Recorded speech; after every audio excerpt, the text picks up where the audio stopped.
Hey, it's Dr. Cara here. And my question for you today is, are you struggling with focusing and being ready to receive messages from animals during intuitive animal communication? Well, by the end of this video, I'm going to help you. I hope that you'll be able to choose the best way for you to get into that receiving zone. And that's going to help you be more successful with animal communication. This video is all about how to turn on your right brain, which is the part of our brain we use for intuitive animal communication. I'm Dr. Cara, and I'm a professional animal communicator. I'm the founder of the Animal Communicator Academy, and my mission is to help all animal lovers, become confident animal communicators so they can help their pets, so they can become professional animal communicators, or so they can add animal communication to their current profession. My vision is to have animal communicators in every home, every veterinarian's office, and every animal rescue center and shelter.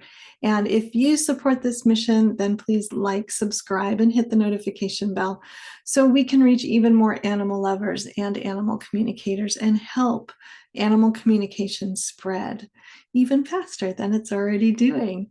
So this video is based on a question. I got a question from Kim. She left a comment on my top 5 things I wish I'd learned sooner video and asked me for some tips on how to tap into the right brain for animal communication. So let's talk first about the right brain. So your brain has two sides, the right brain and the left brain.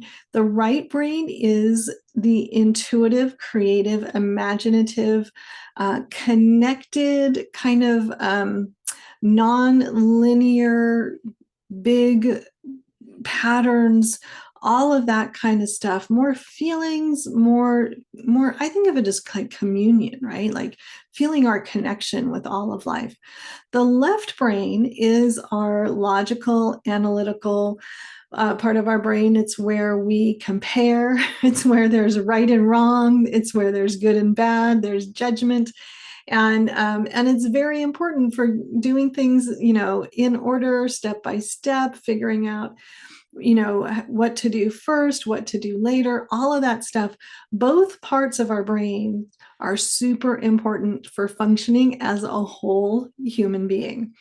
However, our left brain is not super helpful when we want to focus on our intuition, because that's where the little voice comes in that says, oh, did you get that right? What if that's wrong? What's going to happen? Like, do this first, or be better at this, or all those things. So it's really important as an animal communicator to get friendly with both sides of your brain and also become in charge of your brain and learn how to really be the boss of both sides of your brain. When I do animal communication, I kind of turn up the dial on my right brain and I turn down the dial on my left brain. I don't want to be analyzing and questioning and comparing all of the information I get. I really want to just be an open receiver that gets everything, and then we can analyze and figure things out. But for the receiving part of animal communication, it's really important to have that left brain be quiet and have your right brain be totally on board, all systems firing, ready to go. So that to me is part of the learning process of learning animal communication, is how do we manage our brain so that we can use both parts, but at different times during the animal communication session. Because you want to be open and receptive to all of your senses, all of your intuitive channels, and make sure you receive all the information that you can get. But you also need to manage that information and know what to do with it and know how to interpret it so that you can ask the next question. So there's a little dance that happens between the right brain and the left brain.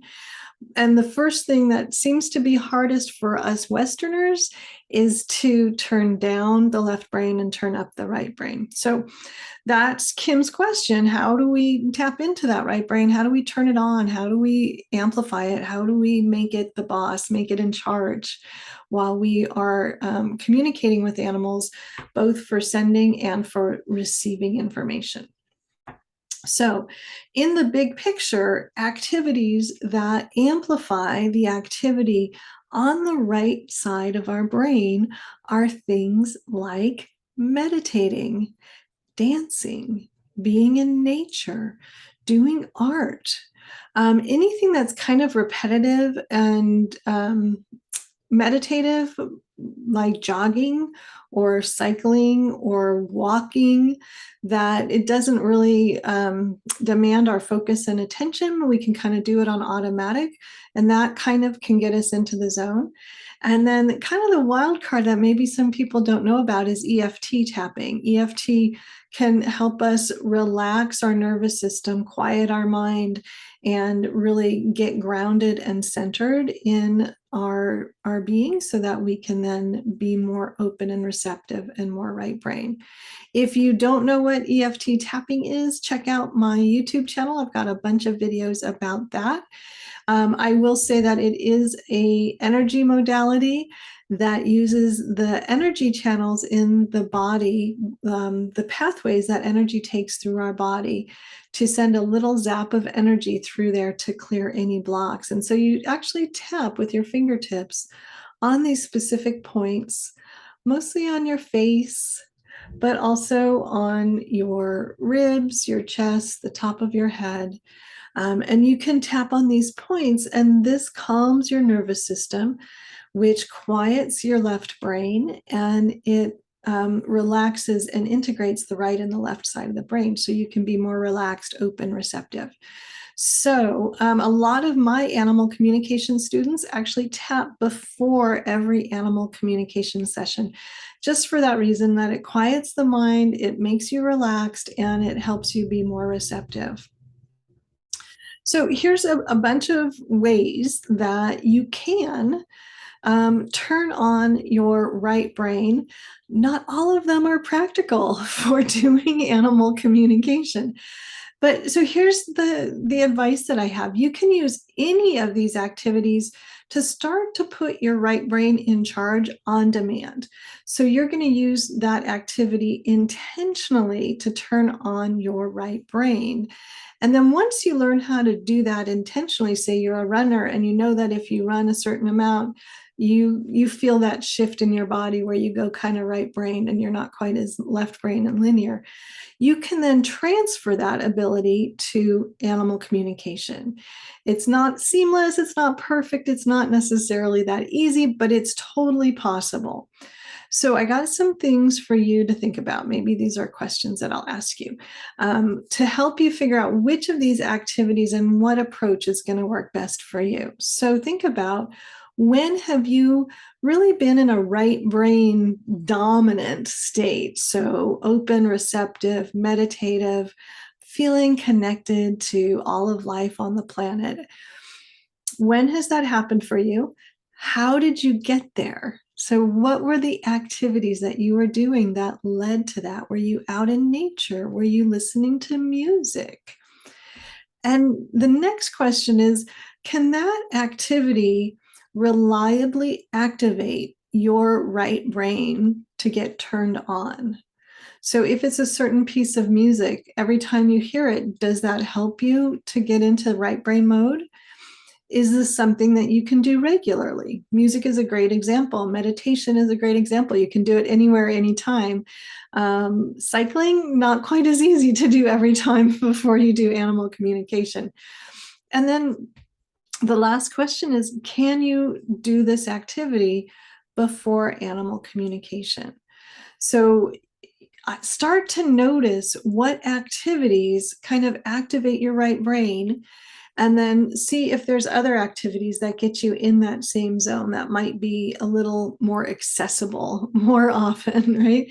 So what my students do is a lot of them use some energy tools like grounding cords, Breathing is a great way to turn off your fight or flight, decrease your stress, increase your relaxation, increase your right brain.